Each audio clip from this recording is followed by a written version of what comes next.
दिन सकिन्छ भन्ने सोचले हामी definitely अगाडि बढ्नुपर्छ.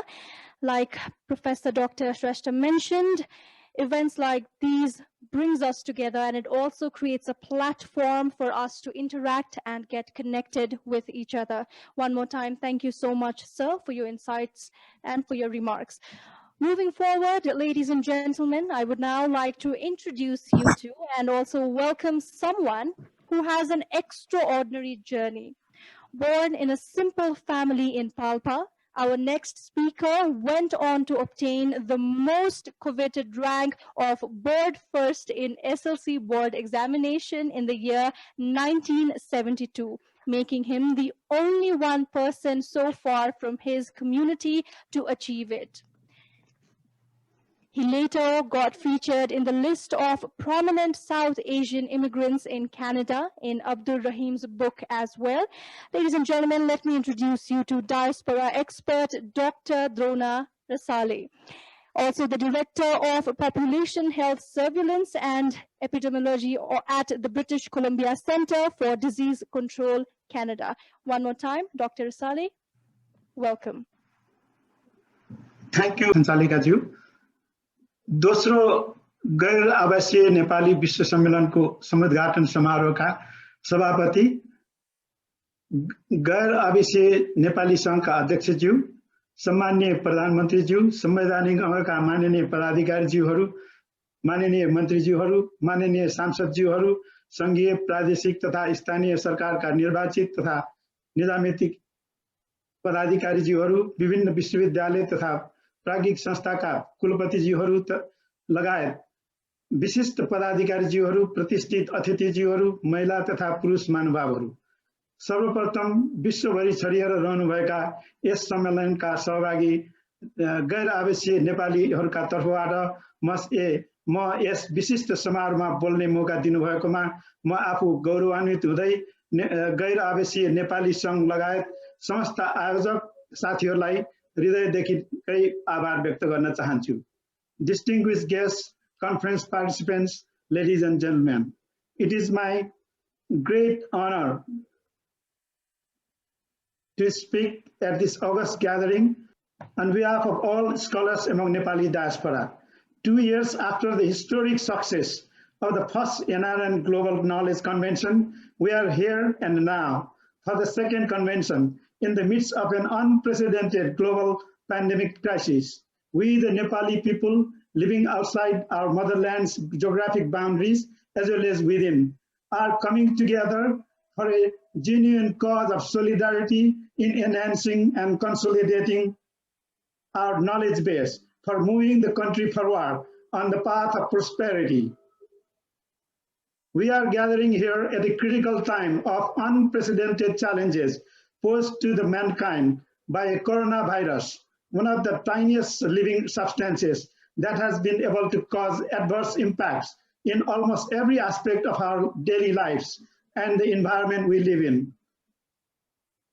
We have experienced that unintended consequences of the pandemic crisis have been massive in an unprecedented way. Especially the vulnerable and marginalized people have been suffering the most. This is indeed a testing time when we all as humans must believe in ourselves and our achievements made thus far by the 21st century. We must believe and have confidence in science and our knowledge base that have been accumulated over thousands of years of human civilization in order to defeat this enemy, which we can only detect using a molecular technique and can see only on electron microscope.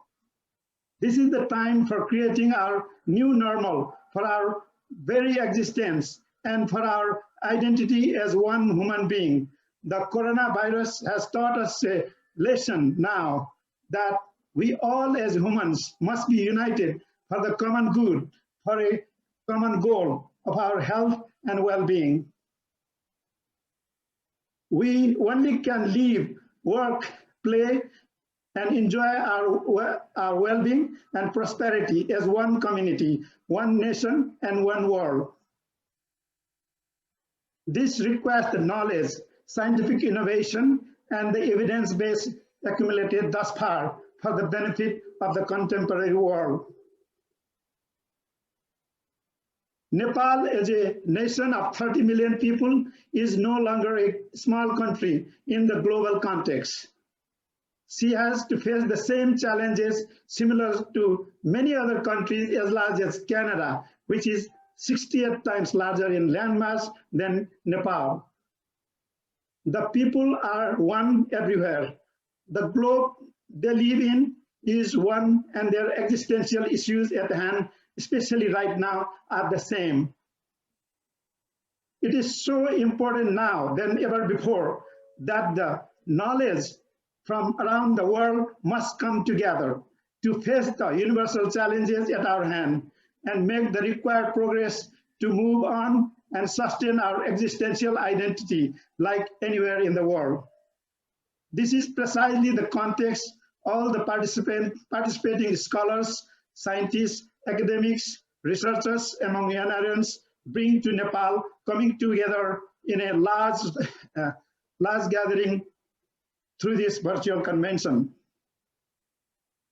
The Nepali diaspora community have the strengths and proven track records of rich resources of global knowledge in numerous fields of inquiry that our motherland can utilize readily to supplement and complement the existing knowledge base to make the required progress moving forward on the path of prosperity in the 21st century. In this conference, we are seeing a large number of scholarly segment of Nepali people who are spread around the world. They are mostly the first generation of Nepali abroad, and majority of them have worked, served, and significantly contributed to their motherland from anywhere from 5 years to more than 20 years prior to their moving abroad. More importantly, they all have strong family ties in Nepal and support their families back home. Every day and night, the thought of the motherland and their families back home hovers around their head. As a consequence, there is a strong desire among them to do something tangible to move the country forward. All they need is a conducive environment, and the motherland is only to gain and has nothing to lose. In the initial NRN movement, financial investment was realized as a primary purpose of Nepali diaspora, helping the motherland. As we moved into the second decade of the movement, it became clear that the financial investment was not good enough without their knowledge, scientific innovation, and motivation to go with it.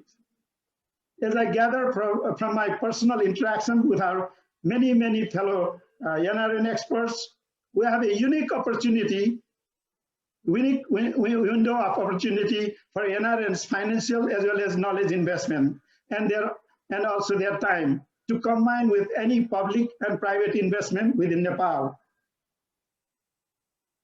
The areas of knowledge investment is vast and multidisciplinary in nature, as we can see in this conference as well.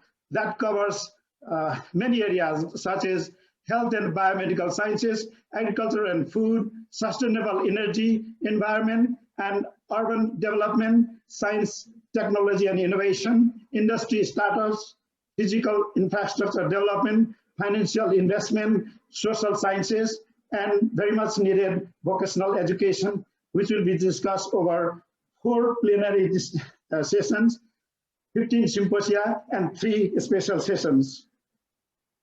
Finally, in this August ceremony inaugurated by Right Honorable Prime Minister, I would like to express that we, the Nepali diaspora community, extend our sincere gratitude and appreciation for all the right mitigation measures that all levels of governments in the federal structure have put in place in combating the corona pandemic crisis. In this pandemic crisis, molecular testing using PCR technology has been one of the most crucial components of the framework for mitigation. Still, we do have some pending issues in testing. Only one case of coronavirus was reported diagnosed by genomic sequence so far, and that was done in Hong Kong lab, not in Nepal. One capacity Nepal requests now is a state-of-the-art biotechnology laboratory for multidisciplinary use, including genomic sequencing. I would like to call upon governments of various levels in Nepal, businesses, and NRN financial and knowledge investors to come together to build such a lab as a project of national pride, Rashtriya Gaurav ko Pariyojana, in a public-private partnership model. Thank you very much. Thank you all. Dr. Rasali, I'm sorry to interrupt, but thank you. Thank you so much, sir, for your valuable insights. हामीसँग समय पनि एकदमै limited भएको हुनाले हाम्रो स्पिकर्सहरूलाई limited टाइममै आफ्नो मन्तव्य प्रस्तुत गरिदिनु हुन म अनुरोध पनि गर्छु. One more time, thank you to Diaspora expert Dr. Drona Rasali.